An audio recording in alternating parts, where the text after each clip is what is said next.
The great council chamber of Zirian Prime fell silent as Ambassador Thekvar of the Zephyrian Collective rose from his crystalline seat. His 6 eyes gleamed with barely contained contempt as he addressed the assembly of 12 species that comprised the Galactic Council. Esteemed delegates, Thekvar's voice resonated through the chamber's bioacoustic walls.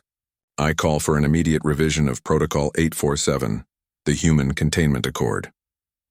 A ripple of unease passed through the assembled representatives.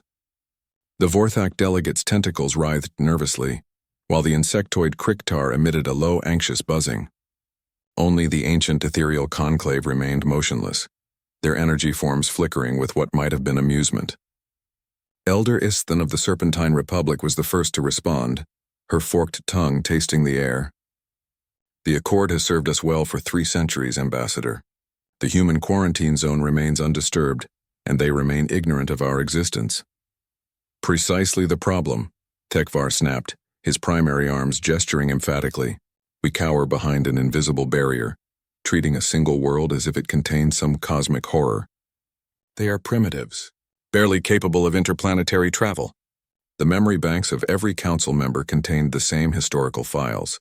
First contact protocols from 300 years ago, when humanity had just begun reaching beyond their solar system. The initial surveys had been routine until the xenobiologists' reports came back. Humanity's psychological profiles were concerning. They were pack hunters who had somehow evolved cooperative instincts alongside predatory aggression. They formed emotional bonds with other species, something unheard of in galactic civilization.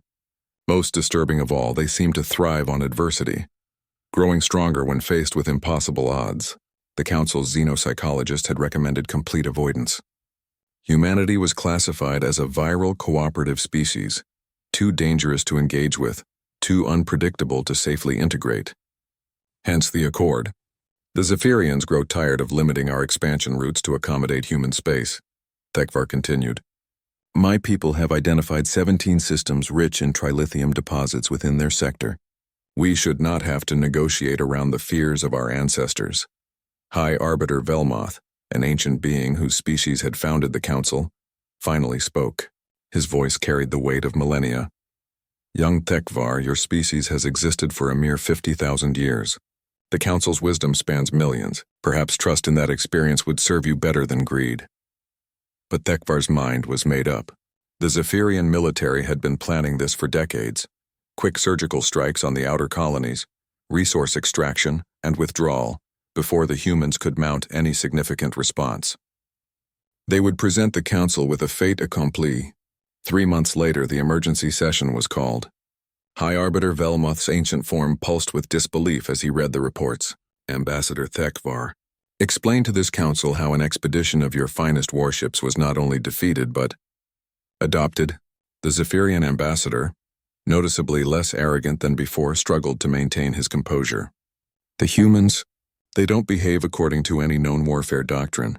When we attacked their mining station at Kepler 442b, they didn't surrender as projected. Obviously, hissed Isthan, even primitives fight for survival. No, you don't understand, Thekvar's voice cracked slightly. They didn't just fight. When our boarding parties breached their station, the humans, they started talking to us. In the middle of combat, one of their soldiers, while treating his own wounded, began treating ours as well. The chamber fell silent.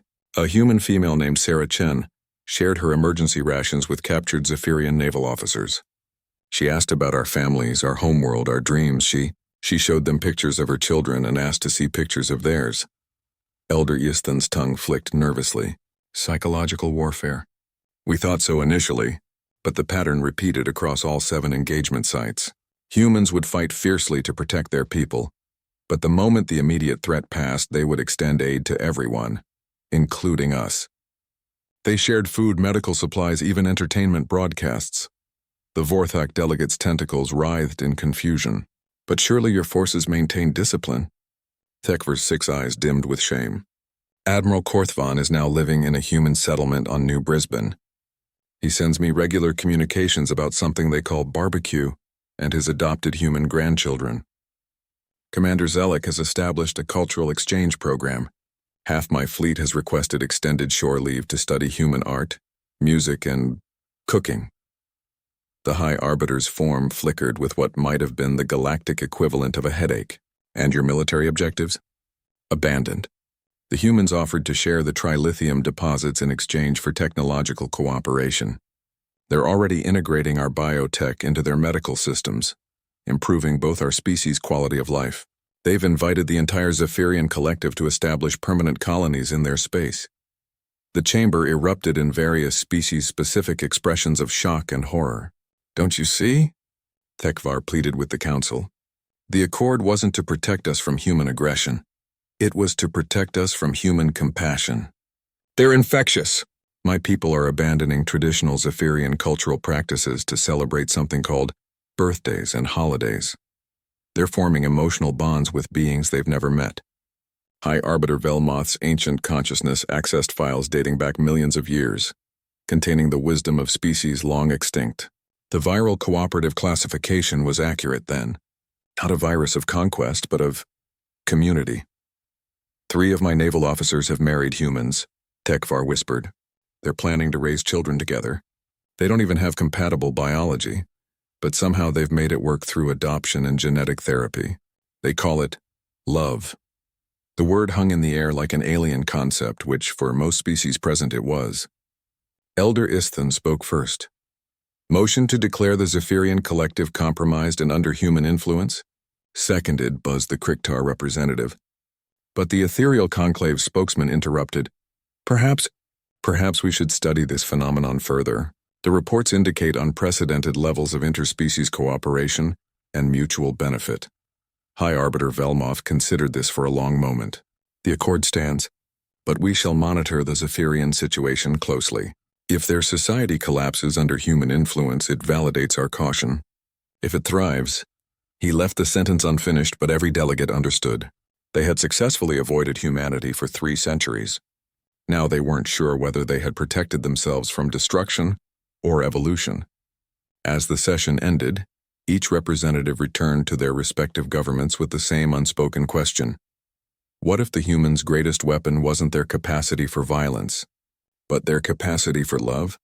The answer terrified them all.